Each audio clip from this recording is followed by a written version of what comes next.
sahabat wadah Islam 99 yang dirahmati Allah Subhanahu wa taala. Seperti biasanya kali ini ada sebuah kisah yang tak kalah menarik yang insya-Allah akan menginspirasi Anda hari ini.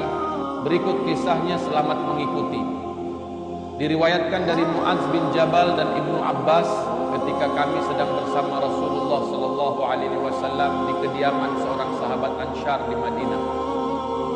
Tiba-tiba terdengar seruan dari arah luar pintu rumah, "Wahai penghuni rumah, tolong izinkan aku masuk, sebab kalian akan sangat membutuhkan kehadiranku ini." Lalu Rasulullah sallallahu alaihi wasallam mengajukan pertanyaan kepada para sahabat yang berada di dalam rumah saat itu, "Tahukah kalian siapa yang tengah menyeru kita dan meminta izin dari arah luar sana?"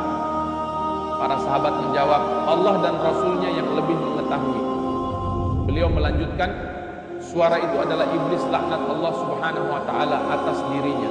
Umar ibn Khattab pun segera bangkit dari duduknya dan berkata, "Kalau begitu izinkan aku membunuhnya wahai Rasulullah sallallahu alaihi wasallam." Nabi menahan langkah Umar dengan berkata, "Sabarlah wahai Umar, bukankah engkau telah mengetahui bahwa Allah Subhanahu wa taala telah memberinya kesempatan hidup tangguh hingga akhir kiamat kelak? Lebih baik bukakan pintu baginya, sebab ia telah diperintahkan membawa tugas untuk kepentingan manusia, dan pahamilah apa yang hendak ia katakan kepada kita serta dengarkan dengan baik." Ibnu Abbas pernah mengatakan, setelah pintu itu dibuka, ternyata wujud iblis yang terlihat adalah seperti seorang kakek yang sangat renta dan memiliki cacat pada salah satu matanya. Pada jenggot iblis hanya terdapat 7 helai rambut yang berbentuk mirip seperti rambut kuda dan berwarna kekuningan. Iblis juga bertaring yang terlihat seperti taring babi hutan, dan bibir bawahnya agak tebal laksana bibir pada sapi. Sambil melangkah masuk, iblis berkata, "Salam sejahtera untuk Muhammad sallallahu alaihi wasallam dan untuk kalian semua yang hadir di sini." Lalu Rasulullah sallallahu alaihi wasallam pun merespon salam iblis dengan berkata, "Salam sejahtera hanya milik Allah Subhanahu wa taala." Setelah itu Rasulullah sallallahu alaihi wasallam bertanya kepada iblis, "Sebagai makhluk terlaknat, apa yang menjadi keperluanmu datang ke sini wahai iblis?" Iblis menjawab, "Wahai Muhammad sallallahu alaihi wasallam, aku datang ke sini bukan atas kemauanku sendiri, namun lebih karena terpaksa." Rasulullah sallallahu alaihi wasallam kembali menjelaskan, "Lalu siapa yang sudah berhasil memaksamu?" Iblis lalu menjawab, "Malaikat yang telah diutus oleh Allah Subhanahu wa taala mendatangiku dan berkata bahwa Allah Subhanahu wa taala yang Maha Kuasa memerintahkan engkau untuk mendatangi Muhammad sallallahu alaihi wasallam sambil menundukkan diri. Setelah engkau bertemu, beritahu Muhammad sallallahu alaihi wasallam tentang cara-caramu dalam menjerumuskan manusia.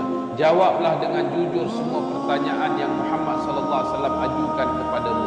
Demikian kebesaran Allah Subhanahu wa taala. Andai engkau berdusta satu kali saja dalam menjawab pertanyaan yang diajukan oleh Muhammad sallallahu alaihi wasallam, maka Allah Subhanahu wa taala akan segera menjadikan dirimu laksana debu yang ditiup angin.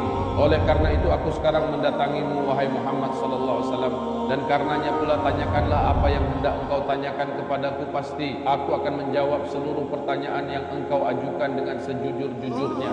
Sebab jika aku sedikit saja berdusta dalam menjawab, maka aku akan dihinakan oleh setiap musuhku, dan tidak ada sesuatu pun yang paling hina menimpaku selain cacian yang dilontarkan oleh para musuhku." Ini pula salah satu dari yang melatari alasan mengapa sikap jujur sangat ditekankan dalam ajaran Islam, dan sebaliknya sikap dusta sangat dilarang, sebagaimana Allah Subhanahu wa taala telah berfirman, "Wahai orang-orang yang beriman, bertakwalah kepada Allah, dan hendaklah kalian bersama orang-orang yang benar." Quran surat At-Taubah. Pada saat ayat ini diturunkan, ada 3 orang sahabat Nabi yang sempat berlaku tidak jujur, dan mereka mendapatkan kesempitan hidup hingga akhirnya Allah Subhanahu wa taala memutuskan untuk menerima taubat mereka bertiga. Begitu juga dengan firman Allah Subhanahu wa taala berikut ini.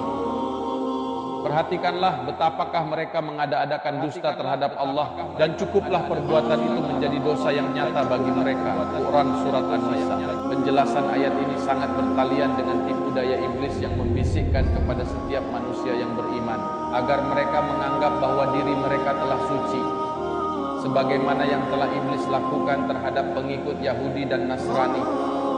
Wallahu a'lam bishawab. Sekian kisah yang dapat saya sampaikan, semoga bermanfaat bagi kita semua. Wallahul muwaffiq ila aqwamit thariq. Wassalamualaikum warahmatullahi wabarakatuh.